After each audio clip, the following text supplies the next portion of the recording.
can't believe he always busts our balls about being on time, and he's not here. We're actually doing something fun. We're playing poker, and now I'm playing patience. I know, and for those of you who are listening at home who do not appreciate what you're seeing, and do you know what, you can view this incredible award-winning podcast online if you head over to YouTube, but if you're not, let me paint a picture for you. We are in the Moonshine Saloon in the heart of London. We have a beautiful poker table. Mike Tindall is currently playing patience because he is so bored of waiting for Alex Payne. We have bar stools, we have dead animals on the wall, we have pistols, we have old-fashioned tills, we've got saloon doors. The only problem is we're one of the amigos short. He's not here. I actually expect the three amigos to come in and give you the and a little pistols at dawn. That sounds dodgy with the three amigos, but we'll go with it.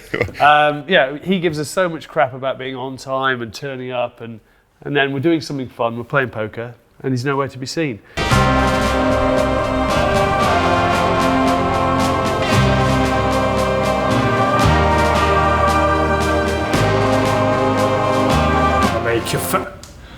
For Christ's sake, you two, have you not read the email again? Have you not read the brief again? Wait, it's Wyatt Twerk. I spent a fortune on winkle pickers, on my waistcoat. I didn't got the sound of the old gun cabinet at home. The worst thing is that waistcoat was definitely in the... Why have you guys not made the effort?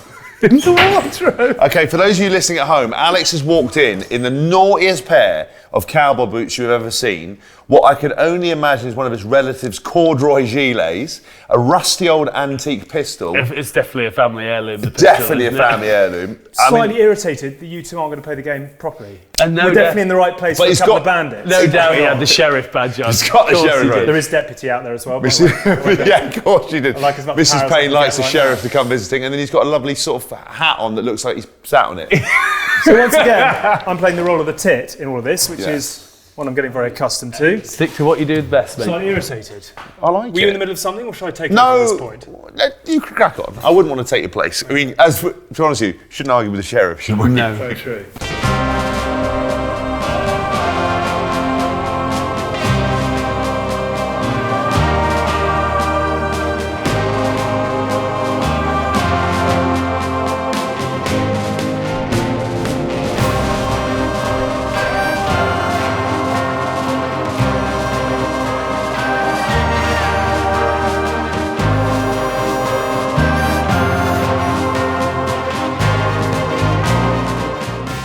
Hello everybody, and a very warm welcome to The Good, the Bad and the Rugby in association with Party Poker. We are delighted to let you know that exclusively on the 11th of October we have got a game of poker going on and we want you to get involved. There are a number of reasons that we're doing this, but first and foremost, why are you doing this? I'm so used to respect you. As a I used to respect myself before I started working with you two That's clowns. more the point, isn't it? You used to respect yourself, but you're a Crap big that I deal. get dressed up in now in order to make you two look good and in order to make us look a But business. you're loving the what the best thing about it is you're loving the acting at the moment. You're You pretending think? you're not. You're bloody loving it. For people at home who haven't seen it, the way you came to that door. Wow, whip. No, Oh, I've got the no, whole thing ready to go, but I didn't have enough time, no? No, Okay. but you're actually not too bad at it. I will say, I don't want to overconfident, but he's not too bad, is he? I'm stepping over you two and going straight to Hollywood. Come with me on that journey. It's going to be a lot of fun. What we were talking about, though, is on the 11th of October, we have got an exclusive poker tournament between The Good, the Bad and the Rugby and Party Poker. And very excitingly, there is cash up for grabs. If you win what is going to be a mega pot, you go home with £5,000. And that's not all, is it? No, it's not. Because Alex. we've got a little bounty to play for, James. We do, and let's be very clear, this is bounty. If you knock me out of the tournament, not knock me out in real life, because that won't go down well. I'm pretty sure that you'll get a load of more people going, I'll spar you. I know, Yeah. idiots. So we get offered out again. You get one of these, and for those people at home, we've got the beautiful box fresh PS5. So if you knock me out in the poker tournament, a PS5 will be winging its way to your door. I mean, it's all to play for, really. And if no one knocks me out, I get it. Come at the king, you better not miss. I'm trying to figure out, does that mean, obviously they're expecting someone to knock you out and they're not, because I don't have a prize. They're expecting Well, no, to but what's win, quite good for basically. you is that you can just quietly go around in the backwaters, clean up all the pot, take him out, and then come home with the bounty. Yeah, so PS5, stay tuned. As with all these things, though, I mean, obviously you've got bounty on your head, but as with all the things that we do, A, it's got to be fun. That's the first and the foremost. And B, we've got to do it because we want to do it. And actually, it is interesting, and genuinely, we do all have a really deep love of poker. I'm going to say love of poker. Are you over the trauma of years gone by? Are you ready to go again? Not really. I actually, just to get back into the mode, I watched the Shark Cage again, actually, which is where I played against pros and online qualifiers, and I got to the final, and then I ended up playing in the heads up for $1 million. Would you be sitting here now? Winner takes all. Would you be sitting here now if the cards had come down differently? Hopefully Just not. hang out with you guys. So you lost heads up. Can you remember the hand? Yeah. So he was called Griffin Benger, was the guy. Great name. Yeah, the pro that Pen name or real name? No one's called Griffin Benger in real life. He was he Canadian or American? Anyway, and he slow played. The button was on me. I was the big blind, and he just flat called into it. Obviously, heads up, you pretty much raise on everything. Yeah. He didn't raise. I had 6-3, so I had called to see where the cards came down, and it came down 8-6-2 or something. So I'm like, surely nothing. He's not hit anything there. He can't be expecting me to hit. Obviously, I've hit middle pair. So I raised, he called. No, actually, I didn't. I just stuffed all in because I was like, there's no chance he's hit anything there. And he had pocket aces.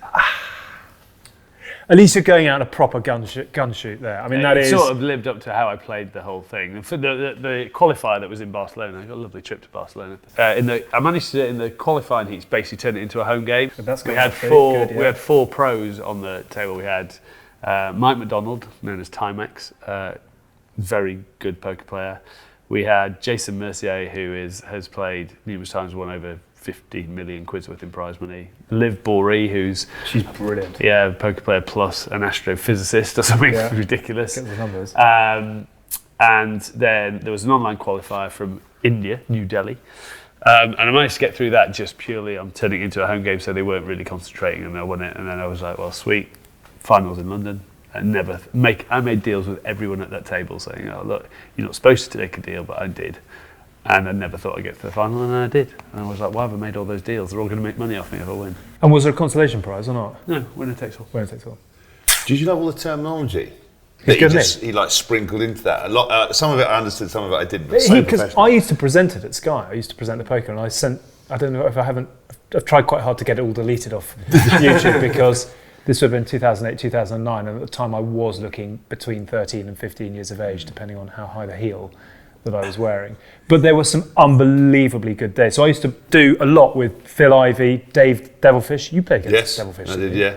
He was an interesting character, but a hell of a player. What was your... I played Devilfish, and I played something called Rasterfish as well, interestingly enough. Right. I really like poker. I read an Idiot's Guide to Poker, like literally one of those dummy guides to get into it. I enjoyed it. I used to play online a little bit for fun, and then we'd have poker nights and stuff, obviously, when you always sit at the back of the bus and play poker. Always play Texas Hold'em, but then there's a couple of times we started playing 3-card brag, and that got pretty punchy pretty quickly. Right. Obviously, it's only like pounds in the pot. You find out how big your minerals are in a big game out of the back. Yeah, sitting at the back of the bus. We used to always do it on the away games, but I wouldn't say I'm a massive aficionado of it. But actually, we had a tournament just after the last lockdown with a few mates, and I won that. But I played it with my best mate, Dozzer, amongst everything else, and I still somehow ended up giving him some money, and he didn't win, and everyone was like, oh, he's played you, he's conned you. I don't know how he did it, but I basically beat him, and he said we were going to split it 50-50, because he came down to two of us, and I won, and then I still ended up giving him the money, because I think I felt bad for him, but he just emotionally blackmailed me. I think that bounty's got about 2 to 3 minutes in that case, isn't it? Yeah, no, Get in early if you're coming to play. But I enjoy it, I love it, and I got asked to do the Sky Poker show and play with a couple of those guys, and it's just so intriguing. Obviously, I used to watch World Series of Poker, and I love the idea of the bracelets. I actually went on a date with Liv Boree once. Did you? Yeah, one date, and that was it. And the story? We moved on married to Igor, who is another astrophysicist. Yeah, amazing. Yeah, that's probably out my stepped up on the intellectual. Yeah. When she said one date with you, she realised she needed someone with a bit more brain power. She did. When she said about astrophysics, I said, don't you play hockey on an astro or something like that? I sort of lost her. Very much. Can I have the bill, please? Yeah. But that was it. No, but I love it. I think it's great. I haven't ever. I mean, apart from winning with friends, I've never won anything of any note. You do like Vegas though, as well. I've been to Vegas 13 times. Right. Never played poker there though. Right. Played a few other games, but never poker. It's quite intimidating though if you go to Vegas to play poker. You actually have to go sign up to a table and go in there, and you're suddenly in. I read, I don't know if you read, I've read Amarillo Slim's autobiography, who's unbelievably cool. He's sort of the godfather of it all. But I actually, funnily, bizarrely ended up playing in Liam Payne's charity poker night about 18 months ago. I went up and said, "Can I have a photo?" I'm Payne too. Arms around. He was like, "Shut up." He was like, you know when people sort of tell you everything that they're trying to tell you, but only using their eyes. Yes. I was like, "Cool, don't worry too much about it." It's just thought it'd be quite fun, but so that was left there. But I ended up getting to the final table, and it was extraordinary. I mean, I'm a bit like you. I'm a pub poker player. I used to play quite a bit at university, but it ended up somehow getting to the final table. And there were probably there must have been about 300-400 people in the room.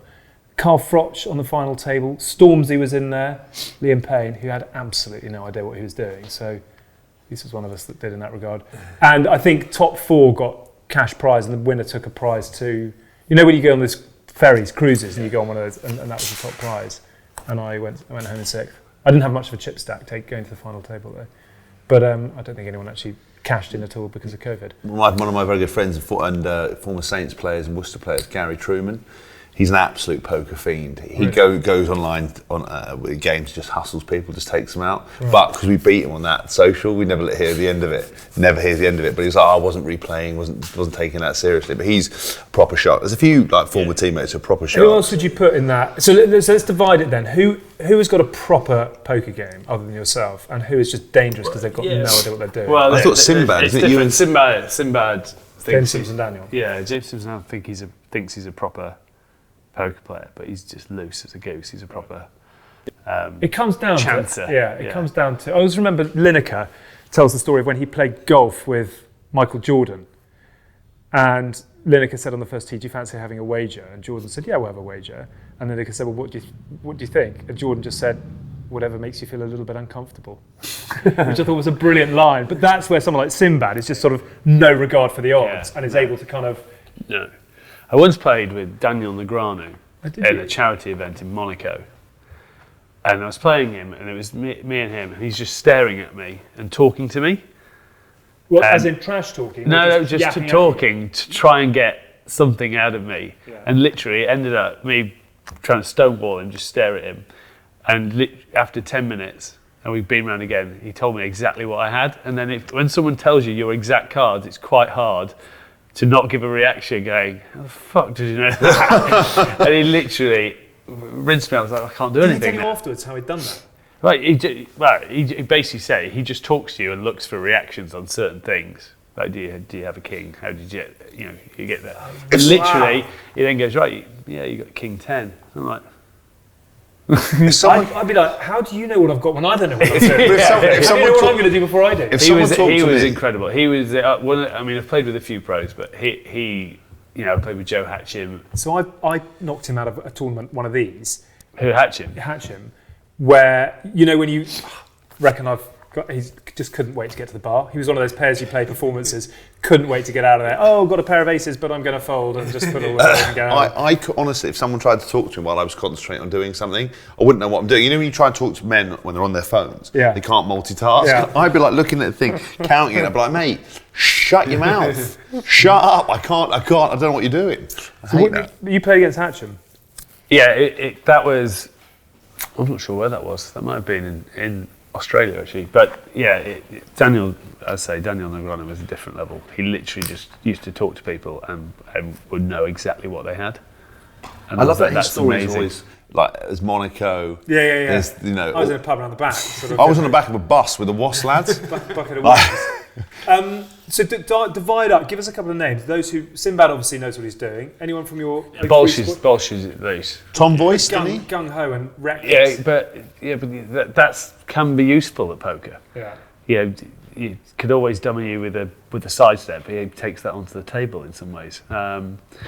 Who is like Mr. what you call Big Ten? He only plays the 10 hands in poker. Yeah. There's always one of them who, literally, if he's in, everyone's like, boo, boo, boo, get out, get out, get out. But I've got pocket tens, get out. That's not going to win it. I remember Tom Voice from back in the day when he was quite keen on it. Voice, he was quite keen. The eel as well. He was quite good at keeping. Who's the eel? That's what Voice's nickname was, because he never got tackled. He just lost. And Voldemort, but that's another reason. Nicky Robinson was quite good. He had the worst poker face. Because I can see him getting quite excited when he's got something. And then he'd get a hand and he'd go to bed and go, I don't know, 5. And we'll be like, get out, get out. What about you? Are you quite? You can only play recklessly, can you? Yeah, no. You're not somebody who's going to let their chips that whittle away because I'll be honest with you. I promise you, I read a book, I read a couple of things on it, and tried to understand how to be better at it. Like everything I do, I was like, once I got into it, I was like, right, I'm going to have to get better at this. And I studied it and played it online. But yeah, it depends. It's the concentration, isn't it? Sometimes you get bored, and sometimes you're sitting opposite someone. You're like, I can have a. I know you're full of rubbish, so I'm going to have a go. And then ultimately you blow out. But my worst thing is you play with more experienced people. And I think sometimes that experience, like overthinking it, can cost you. Because I'll put things down like, I've never seen anyone play on a river like that. And you're like, and you're like, well, I bloody won, so it doesn't matter. It's funny, online is slightly different to in person, because you obviously, you've got a lot more confidence. You don't know who you're playing against. Someone gave me a piece of advice. Now that's changed now that you can actually do it on video and everything else, because you can see the person you're playing. But I played in a UK poker tour event down in Bournemouth or somewhere, and the guy said to me, I was sort of losing. Not like Monaco, this no, not a relief. More my level. It was the UK swing. So, and he said to me, look, you're a big guy. People will be naturally scared of you. You've got to use that. Bully them because you're bigger than them. Just stare at them, and it does work. He said, literally, people will always think you've got a hand, right? Because of the demeanour that. And I did. I went out. Did you puff out the chest? I went out the final table on a stupid thing that I didn't need to go through. I nearly got this guy off it though. But he had pocket aces again. Pocket aces seemed to be my nemesis, but I had. It's not a bad nemesis. You're going to have a nemesis. I had like a pair of jacks, but I thought he might have had something bigger. I almost got him off. He almost folded, and then after about 45 minutes, he called me. It was a long time, and then I knew I'd lost. Yeah.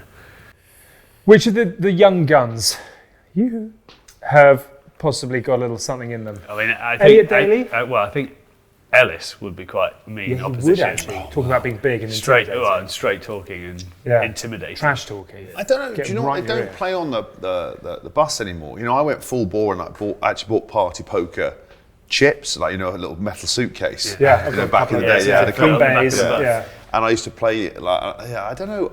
It didn't seem to happen very much at the end, and mainly because the second thing it was they couldn't afford a bus with a table at the back, so trying to play 4 little taxis getting you in and out. Trying to play poker like that, but no, when we had those big luxury ones where they had the big table at the back, we used to sit and do it. But I think some lads were into it really. But I think Elliot Daly would be quite keen, but he's annoyingly good at lots of things. So I'm sure he would get involved. Would Farrell have the right temperament at the bays? I don't know if he's into poker. I don't know. My favourite bit was when there's always that one bloke keeping notes about who owes what. Oh yes. That's always a scary thing when you come in on Monday. Because it's other people who just always write down the hands.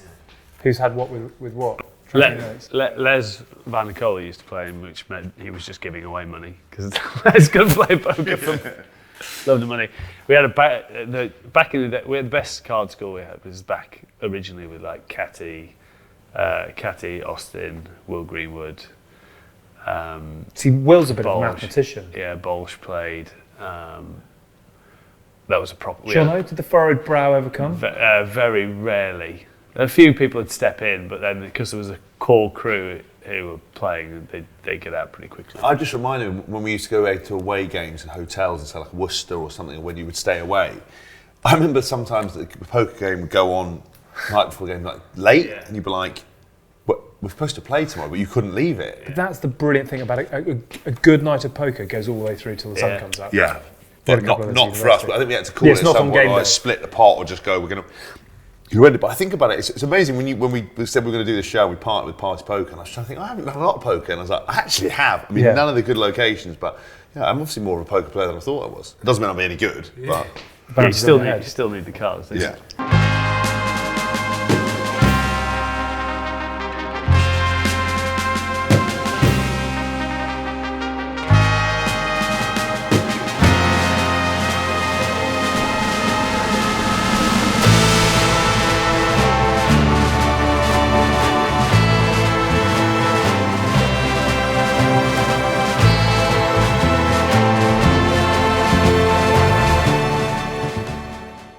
Where do we want to take this?